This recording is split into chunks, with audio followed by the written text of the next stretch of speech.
தொலைபேசி வாயிலாக கொலை மிரட்டல் விடுத்தவர்கள் மீது 2 பிரிவுகளில் வழக்கு பதிவு. மிரட்டல் விடுக்க பயன்படுத்திய சிம் கார்டு மகாராஷ்டிராவில் வாங்கப்பட்டதாக முதற்கட்ட விசாரணையில் தகவல்.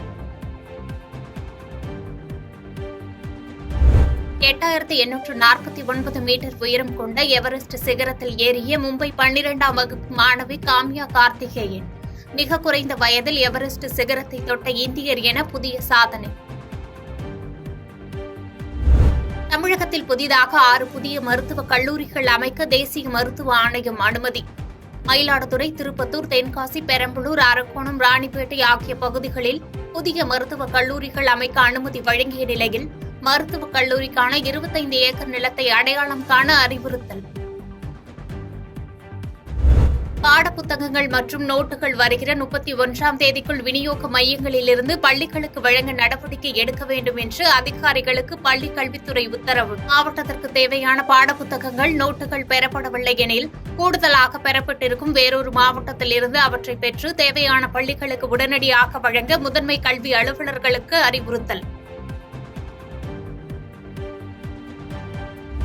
தொடர் மழையால் தமிழகத்தின் பல்வேறு மாவட்டங்களில் டெங்கு பாதிப்பு அதிகரிப்பு. கடந்த 5 மாதங்களில் 4410 பேர் பாதிக்கப்பட்டதாக சுகாதாரத்துறை அறிவிப்பு.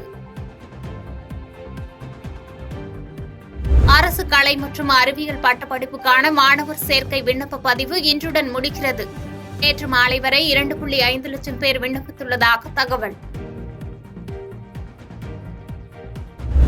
தமிழ்நாட்டில் ஜெயலலிதாவின் மறைவால் ஏற்பட்ட வெற்றிடத்தை பாஜக நிரப்பி வருகிறது என்று தமிழக பாஜக மாநில தலைவர் அண்ணாமலை கருத்து. நாடாளுமன்ற தேர்தலில் இரட்டை இலக்க வாக்கு பங்கை பெற்று தென் மாநிலத்தில் 3வது பெரிய கட்சியாக உருவெடுக்கும் என்றும் நம்பிக்கை.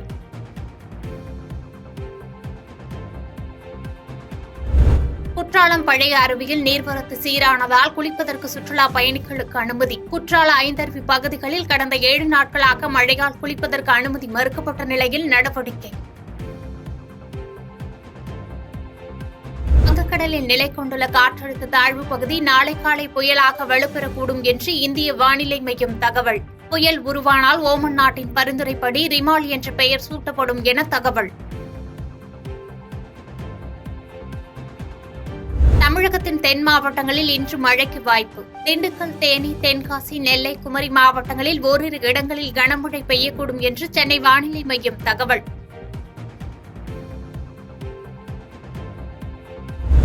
கண்மணி அன்போடு காதலன் பாடலுக்கு உரிய அனுமதி பெற்றுதான் பயன்படுத்தியதாக மஞ்சுமல் பாய்ஸ் தயாரிப்பாளர் ஷான் ஆண்டனி விளக்கம்.